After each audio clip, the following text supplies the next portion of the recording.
Sunil Chopra 1941 bisini 24 December salmaribo naitok sungsar asaimani thangnai bisa sikang eba tini haisal 4 April 2023 bisibo langma chomani bokoroksa trade union ni chobak khlainai tongmani asoksimia hokbar shramik union ni khoroksa tangphangbo tongmani yakshi bodolingui bo khoroksa central committee ni adombo tongmani তিনি বিনি থিমনি বিশিষ্ট পংমনো কিদিঙিনো ত্রিপুরা খেত মজুর union বিনি থিমনো মৈত্র খাইলে বরমিয়া ফলাইখা কৃষি শ্রমিক ইউনিয়নের দীর্ঘ সময়ের যুগ্ম সম্পাদক কমরেড সুনীল চোপড়া গত বছর অর্থাৎ 2023 সালে 4 এপ্রিল সেখানে মৃত্যুবরণ করেন। 24 ডিসেম্বর 1941 সালে অবিভক্ত ভারত অর্থাৎ পাকিস্তানের লাহোরে কমরেড সুনীল চোপড়া জন্মগ্রহণ করেন। পড়াশোনা দিল্লি মডার্ন স্কুলে, তারপরে স্কুল অফ কলম্বো এটাও দিল্লিতে, সেন্ট জেভিয়ার কলেজ কলকাতায়, তারপরে জওহরলাল নেহরু ইউনিভার্সিটি দিল্লি, তারপরে আফ্রিকান সেখানে ইউনিভার্সিটি লন্ডন, এর নানান আর বলা যায় বিশ্ববিদ্যালয়ে উনি পড়াশোনা এবং গবেষণার সঙ্গে যুক্ত ছিলেন। উনি ছিলেন ভারতের ছাত্র ফেডারেশনের ফাউন্ডার মেম্বার, ভারতের গণতান্ত্রিক যুব ফেডারেশনের ভাইস প্রেসিডেন্ট,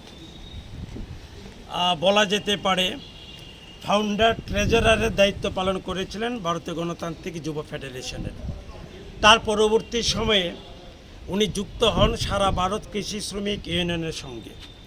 দীর্ঘ বহু বছর এই সংগঠনে উনি কাজ করেছেন, একেবারে মৃত্যুর আগ পর্যন্ত এই সংগঠনের সঙ্গে যুক্ত ছিলেন। ভারতবর্ষের যে কৃষি শ্রমিক তাদের বিভিন্ন সমস্যাগুলো কী করে সমাধান করা যায়, ভারতবর্ষের এই 17-18 কোটি যে কৃষি শ্রমিক তাদেরকে রাজনৈতিক দৃষ্টিকোণ থেকে কিভাবে সংগঠিত করা যায়, তাদের মধ্যে কিভাবে রাজনৈতিক মতাদর্শকে সম্প্রসারিত করা যায়, বিকশিত করা যায়, সেই প্রশ্নে কমরেড সুনীল চোপড়া বলিষ্ঠ ভূমিকা সেখানে গ্রহণ করেছেন। শুধুমাত্র ভারতবর্ষে কৃষি শ্রমিকদেরকে সংগঠিত করার দায়িত্ব পালন করেননি, উনি ভারতবর্ষে একটা শ্রেণীহীন, একটা শোষণহীন সমাজ ব্যবস্থা পত্তনের জন্যে সেখানে কাজ করেছেন। উনি ভারতের কমিউনিস্ট পার্টি মার্ক্সবাদীর সেন্ট্রাল কমিটির দীর্ঘদিনের সদস্য ছিলেন।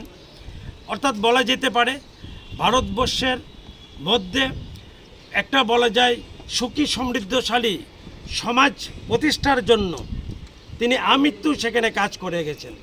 উনি ভারতবর্ষের ধর্মান্ধতার বিরুদ্ধে, বিচ্ছিন্নতাবাদের বিরুদ্ধে, সাম্প্রদায়িক শক্তিগুলোর বিরুদ্ধে উনি সেখানে লড়াই করে গেছেন।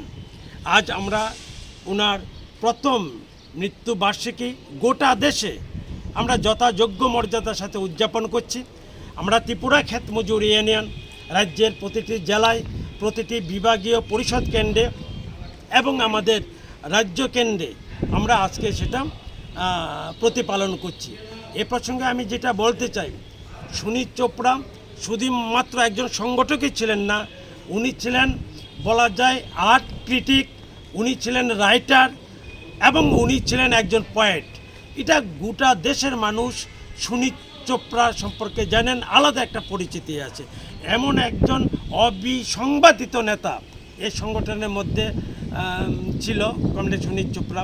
আজকে তার এই মৃত্যুবার্ষিকী আমরা সেভাবে পালন করছি এবং উনি যে আদর্শ এবং যে দৃষ্টিভঙ্গি নিয়ে কাজ করে গেছেন এটাকে আরও বেশি গতিশীল করার লক্ষ্যে, গতি সঞ্চারের লক্ষ্যে আমরা আরও সময় উপযোগী পরিকল্পনা সিদ্ধান্ত গ্রহণ করে অগ্রসর হব।